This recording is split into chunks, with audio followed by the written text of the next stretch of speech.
Hello, everyone. My name is Danielle Caronia, and my presentation is about the coming of age genre and how it applies to Stephen King's novel, Carrie.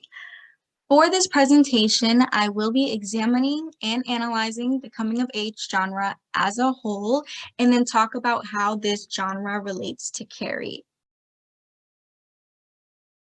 So before we do that, we need to first figure out the definition of a coming of age genre or a coming of age story. So what is a coming of age genre? So a coming of age story is one where a young person starts to become an adult. The coming of age period also means to reach full legal adult status. The coming of age period is one of a younger person's life in which they start to transition from childhood to adulthood. This is when they want to be seen as more mature and are often treated that way as well towards the end of the story. Most people think of the coming of age period with puberty, and while that can happen, it happens at different times for everyone. So different cultures celebrate this at specific ages or milestones, while other people may be forced to grow up and mature faster than others. That shows that the coming of age doesn't necessarily come with puberty, but it comes with time, and it comes with different times for everyone. This is a time when people tend to start having romantic and sexual feelings towards others. This is also a time when one's childhood is ending and the rose-colored glasses that come with being a child disappear. So this is when these people tend to first experience more serious issues and life's harsh realities for the first time.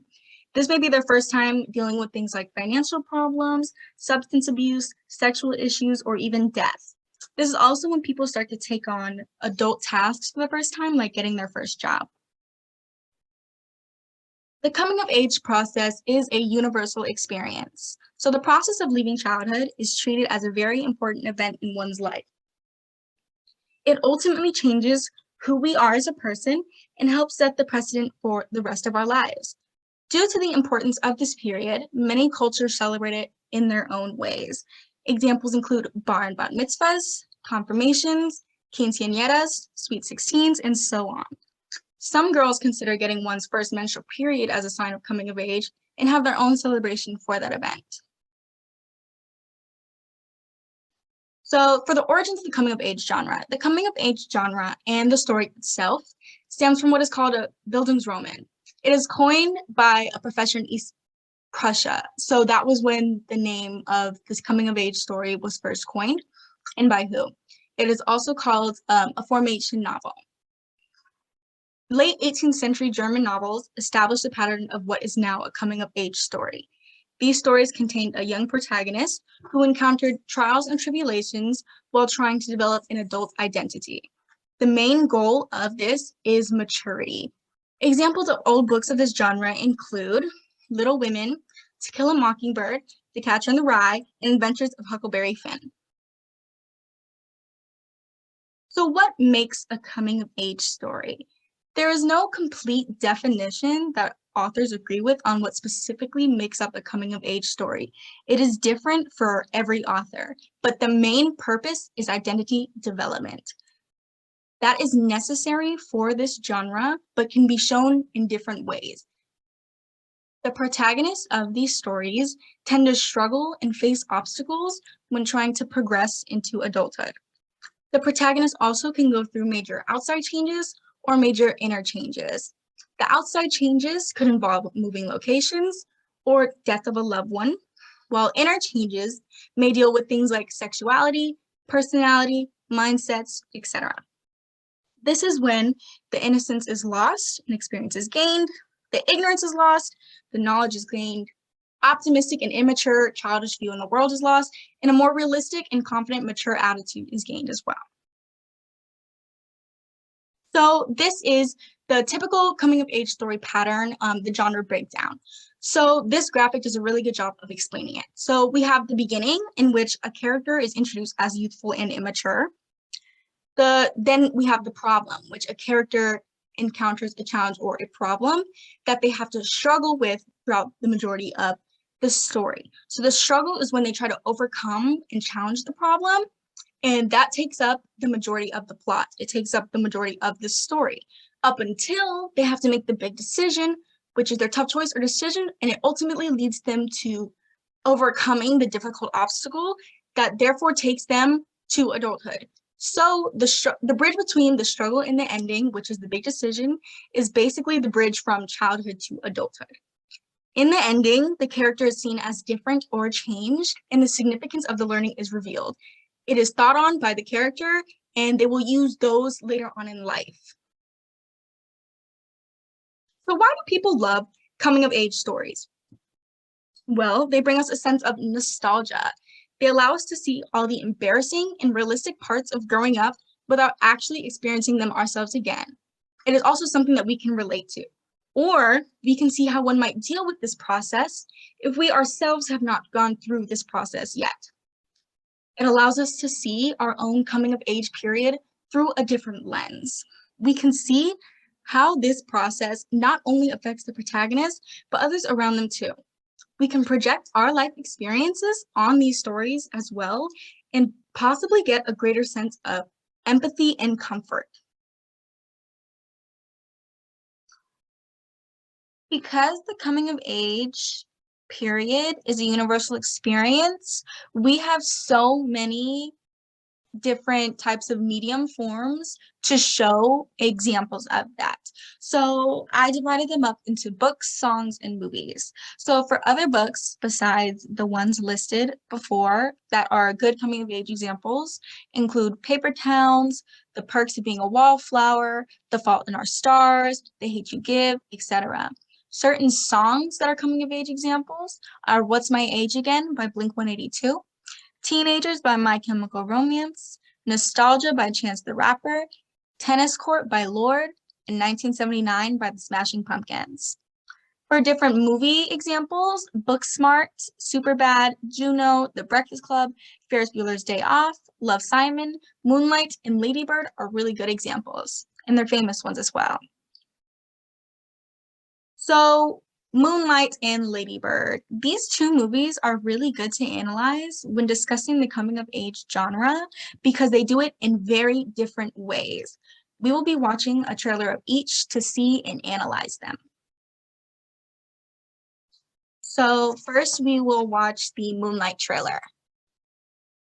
You ever thought about talking to somebody? Maybe somebody like your mama. No. You gonna listen. To who, Ma? To you? Little man. I love you, Sharon. I did not have love for you when you needed it. I know that. You gonna raise my son. You gonna raise him? You ain't gotta love me, but you gonna know that I love you.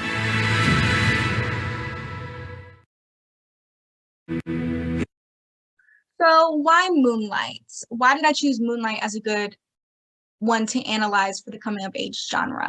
Well, Moonlight does a great job at showing the coming of age process at a more realistic speed. So it shows him as a child, a teenager, and an adult. The characters often ask the question, who are you? And the movie focuses heavily on figuring out who Sharon really is. So the movie focuses on identity development the most, which, like we talked about before, is a crucial part in any coming of age story. It also shows struggle in the trailer, which is why I chose the trailer. So it shows struggle within the main character with his sexuality, as well as outside struggle due to his mom's drug abuse. This has therefore caused him to start to mature early and therefore have to start his coming of age process earlier. So now we're going to be watching the Lady Bird trailer. Lady Bird. If you want to read it, we can go down to the public library. I want to read it in bed. That's something that rich people do. We're not rich people.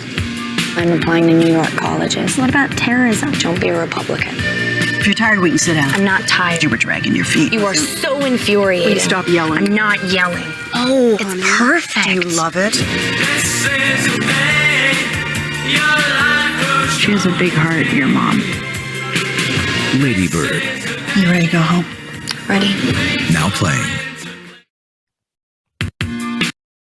So why Lady Bird? So Lady Bird, and specifically in the trailer, it shows some of the main struggles that come with growing up. It shows her and her mom discussing financial problems, and it shows them bickering like an actual teenager does when they go through the teenage angst phase and lash out at authority figures.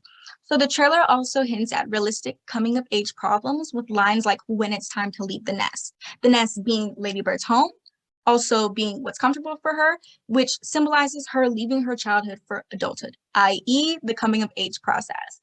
The movie also incorporates things like sex, drugs, and alcohol use, and the main character's rushing and wanting to leave her childhood behind to become what she thinks is more mature. This is her starting to partake in adult activities for the first time, which is also a part of growing up in this process. So now we are going to be talking about Carrie and how it fits the coming of age genre. So we're going to look at Carrie's coming of age. Carrie is ultimately a book about Carrie changing and finding herself. It all begins in that shower scene when Carrie first started her period. We see how others think of her for the very first time, and others, like the girls in the locker room, thought Carrie was more childish, young, stupid, and immature because Carrie did not know what her period was. She thought she was dying. People often think that once they start their period, they're hitting puberty or vice versa, but that may or may not have been the case for Carrie, because we see that Carrie had developed breast and was already getting acne, which are signs of puberty, and that shows that coming of age process starts at different times for different people. She has continuous struggles and battles with her mother about wanting different things. This is her struggle with authority figures, and although this is quite different from being a regular, normal mother-daughter teenage relationship, and it's a lot more psychotic, it still shows that aspect of the coming of age period. This is when Carrie starts to develop sexual and romantic feelings, and even discovers her sensuality by touching her dirty pillows, even though she thinks and knows it's a sin based off of what her mother has told her. This is when we start to see Carrie struggle with those around her, as well as the struggle within herself internally. Her powers start to develop, and she deals with them, and she hides them.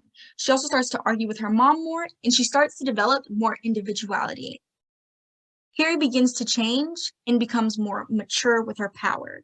She practices her power in order to mature her mind. Carrie fully comes into her power and realizes who she is and what she is capable of. She overcomes her inner battle, but at what cost? Because of the prom scene, and now other people start to view her differently as well. So using the graphic that we used earlier, we are going to break down Carrie into every aspect of the coming of age story. So the beginning is Carrie's shower scene, which is when the girls think of her less because she doesn't know what her period is. That's when she is thought of to be as more youthful and immature. With the problem is Carrie's bullying and at-home abuse. This is also with the emergence of her period and therefore the emergence of her powers because she's quote unquote maturing. Then she has to deal with the struggle. So her struggle throughout the whole story and throughout the majority part of the book is with her mom's abuse and wanting different things than her because her mom is really religious and she wants all of this. And instead, Carrie doesn't want that. She wants to develop her own thing. She wants to become an individual. And this is also her struggle with her classmates and the struggle with how she feels about herself. She also wants to be in tune with her power, and this is what she's struggling with the whole novel. The big decision. So Carrie's big decision is to finally use her power on those around her and her mom. This is the prom scene in which she finally let go. So she decides to let go and overcome all of her obstacles, the bullying, by terrorizing the town. She overcomes her mom's abuse by killing her, and her struggle with her own powers by finally letting go and using them to their full potential. In the ending, Carrie is dead, and everyone blames her for the turmoil on the town, as well as others are talking about telekinesis. So that is how the significance of the learning is revealed to other people, but we are going to talk about that more closer to the end. Blood is seen as a very important thematic element of this book and is very synonymous with change. Every time Carrie undergoes a change, blood is always in the scene. So her powers come with the first period blood shower scene. And then she becomes a part of the clique for a few moments after her finger bleeds from the pencil. And being a part of the clique, being a part of the in crowd, that's her being nominated for prom queen. And she becomes fully herself and wants revenge when the pig's blood gets dumped on her. That is when she changes for the final and last time to come in tune with her full power. This also goes with other characters as well, such as Margaret, Sue, and Chris. So Margaret became more psychotic each time she bled, especially when she was hurting herself and was bleeding in the mouth. Sue got closure from Carrie and finally understood her, and once that happened, she started her late period. And Chris and Billy's dynamic changed once he slapped her and there was blood on her face.